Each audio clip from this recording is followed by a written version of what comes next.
மதுரை திருப்பரங்குன்றத்துல தொல்லியல் துறையை சேர்ந்த ஒரு அதிகாரி தமிழக அரசின் சார்பாக மதுரை ஆட்சியருடைய உத்தரவின்படி திருப்பரங்குன்றம் மலை மேல ஏறி தீபத்தூணை போய் ஆய்வு செஞ்சிருக்கிறாரு, அளந்து பார்த்திருக்கிறாரு.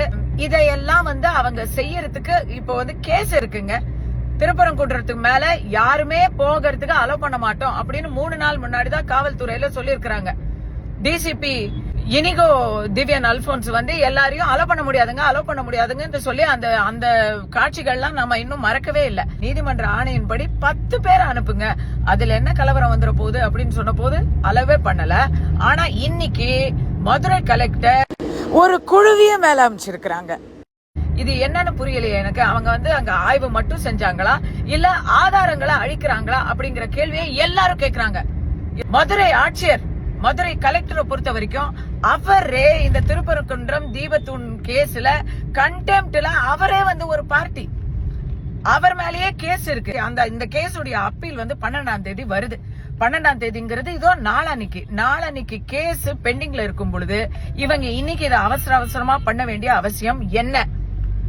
அப்போ என்ன ஒரு உள்நோக்கத்தோட இதையெல்லாம் பண்றீங்க அப்படிங்கிற கேள்விக்கு இந்த மக்கள் விரோத இந்து விரோத திமுக அரசும் மதுரை ஆட்சியரும் பதில் சொல்ல கடமைப்பட்டவர்கள். இந்த வீடியோ மூலமா மத்திய அரசுக்கு நான் இதை கோரிக்கையாவே வச்சுக்கிறேன். திருப்பரங்குன்றத்துல போக வேண்டியவங்க மேல போக உரிமை உள்ளவர்களுக்கு உரிமை மறுக்கப்படுகிறது, நீதிமன்ற தீர்ப்பு அவமதிக்கப்படுகிறது.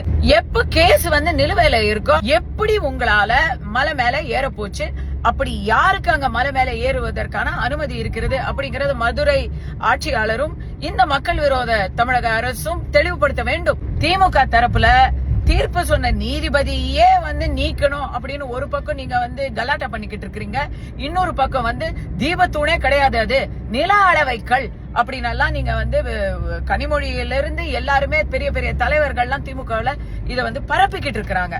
அந்த பிரச்சாரத்துக்கு நடுவுல இப்ப போனவங்க இந்த தூணுடைய உண்மை தன்மையை கண்டறிய போனாங்களா இல்ல வேற ஏதாவது ஆதாரத்தை கலைக்க போனாங்களா அப்படின்னு நான் கேட்கலங்க, ஊரே கேக்குது. நீதிமன்றத்துடைய ஒரு அனுமதி இல்லாம நீங்க எதுக்கு போய் அந்த ஆய்வை கூட பண்ணணும்? நீதி அரசர் சுவாமிநாதன் அவர்கள் CIPF மேல போய் அங்க போய் அதை பார்த்து ரிப்போர்ட் கொடுங்க அப்படின்னு அன்னைக்கு சொன்னாரு. அந்த மாதிரி உங்களுக்கு ஏதாவது உத்தரவு இருக்கா? நீங்களா எதுக்காக மேல போனீங்க அப்படிங்கறத கண்டிப்பா தெளிவுபடுத்தணும். மத்திய அரசு இந்த மாதிரி விஷயங்கள்ல உடனடியாக தலையிட்டு எந்த விதமான முறைகேடும் நடந்துவிடக் கூடாது அப்படிங்கறத அவங்க உறுதிப்படுத்தணும்.